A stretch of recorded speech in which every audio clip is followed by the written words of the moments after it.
아침 말씀.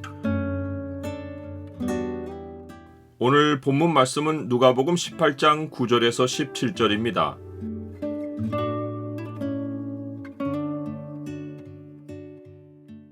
주 앞에서 자기를 낮추면 주가 천국으로 인도하신다. 오늘 본문을 약속의 창으로 보면 겸손과 교만이 가져오는 각각의 결과가 무엇인지가 보입니다. 약속의 창을 보여주는 구절은 18장 14절입니다. 내가 너희에게 이르노니 이에 저 바리새인이 아니고 이 사람이 의롭다 하심을 받고 그의 집으로 내려갔느니라. 무릇 자기를 높이는 자는 낮아지고 자기를 낮추는 자는 높아지리라 하시니라. 앞장에서 인자의 날에 관해 이야기해 주신 예수님은 본장을 시작하며 인자의 날을 준비하는 자세로 항상 기도하고 낙심하지 말아야 할 것을 비유로 말씀하십니다. 이 비유의 핵심은 다른 대안을 두지 말고 오직 하나님께 믿음을 두고 집요하고 끈질기게 하나님만 의지해야 한다는 것입니다. 예수님은 비유 마지막에 그러나 인자가 올 때에 세상에서 믿음을 보겠느냐라고 하며 세상 끝날까지 오직 하나님만을 구원의 근원으로 삼고 살아갈 사람들이 극히 소수일 것을 말씀하십니다. 예수님은 또 다른 비유로서 예수님이 세상에서 찾는 믿음이 무엇인지를 알려주십니다. 그 핵심도 오직 하나님께만 신뢰를 두는 것입니다. 예수님은 자기를 의롭다고 믿고 다른 사람을 멸시하는 자들에 관한 비유를 말씀하며 두 사람의 기도를 비교하십니다. 하나는 바리새인이고 하나는 세리입니다. 바리새인은 서서 따로 기도합니다. 그는 하나님께 감사를 올리는데 감사의 이유가 하나님이 그에게 무엇을 해주신 것 때문이 아니라 자기가 다른 사람들과 같지 않은 우월한 삶을 살고 있기 때문입니다. 그는 율법이 요구하는 것 이상으로 금식합니다. 율법에는 1년에 한 차례 속죄일에 자기를 괴롭게 하라는 규례가 있는데 그는 일주일에 2번씩 금식한다고 하나님 앞에서 자랑하며 다른 사람들이 감히 따라올 수 없는 경건의 우월성을 의로 내세웁니다. 또한 율법은 소산의 11조를 요구하는데 바리새인은 하나님께 소득의 11조를 드린다고 고백합니다. 언뜻 생각하면 이것이 왜 율법 이상일까 하겠지만 소득의 11조라는 말은 내가 얻은 모든 것의 11조라는 의미입니다. 그들은 박하와 운양과 모든 채소, 곧 정원에서 기르는 약초의 11조까지 드렸습니다.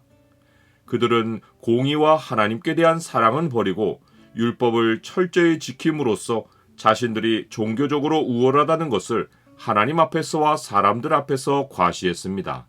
그들은 누구보다 기도를 많이 해서 항상 기도하는 자로 보였고 자신의 경건함이 너무도 자랑스러워서 낙심할 틈이 없고 언제나 마음이 경건함으로 만족했습니다. 반대로 세리는 멀리 서서 감히 눈을 들어 하늘을 쳐다보지 못하고 다만 가슴을 치며 하나님이여 불쌍히 여기소서 나는 죄인으로소이다 라고 기도합니다. 마음이 죄에 대한 슬픔과 통회로 가득합니다. 그는 자기에 대해서는 아무것도 내세우지 않고 오직 하나님만을 향하고 하나님의 긍휼에 호소합니다. 하나님께 용서받는 것 외에는 회복의 길이 없는 것을 알고 오직 하나님의 은혜에 매달립니다. 이 기도가 예수님이 앞에 비유해서 의미하신 집요하고 끈질긴 기도입니다. 예수님은 하나님의 응답이 바리새인이 아니라 세리에게 임하였다고 말씀하십니다. 그러면서 예수님은 그 이유가 사람이 하나님 앞에서 어떤 자세를 가지느냐에 있다고 알려주십니다. 무릇 자기를 높이는 자는 낮아지고 자기를 낮추는 자는 높아지리라 하시니라. 자기를 높인다는 말은 내가 모든 일의 주인공이라는 것이고 자기를 낮춘다는 말은 모든 일의 중심에 하나님을 둔다는 의미입니다.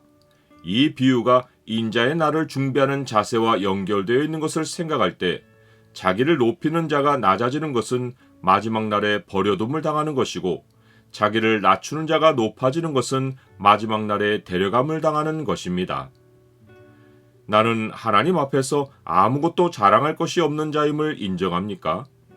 사람들이 예수님께서 안수해 주시기를 바라고 자기 어린아기를 데리고 오는데 제자들이 보고 꾸짖습니다. 당시 문화에서는 어린아이를 무시했기에 제자들의 반응은 전혀 이상하지 않습니다. 바리새인들은 스스로 높여서 다른 사람들과 자기를 차별화했고 일반 사람들은 약자를 낮추어서 자기를 높이고 차별화했습니다. 그러나 예수님은 어린아이들이 자기에게 오는 것을 용납하고 금하지 말라고 하며 하나님의 나라가 이런 자의 것이라고 하십니다. 그러면서 누구든지 하나님의 나라를 어린아이와 같이 받아들이지 않는 자는 결단코 거기 들어가지 못할 것이라고 하십니다. 어린아이와 같이 받아들인다는 의미는 어린 아기가 부모의 품에 안겨 예수님께 온 것처럼 우리도 하나님께 우리 자신을 온전히 맡기고 주 안에서 주의 인도를 따라 하나님께로 나아가야 한다는 것입니다.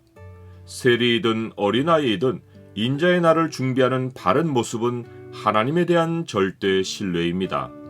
우리가 마음의 뿌림을 받아 악한 양심으로부터 벗어나고 몸은 맑은 물로 씻음을 받았으니 참마음과 온전한 믿음으로 하나님께 나아가자.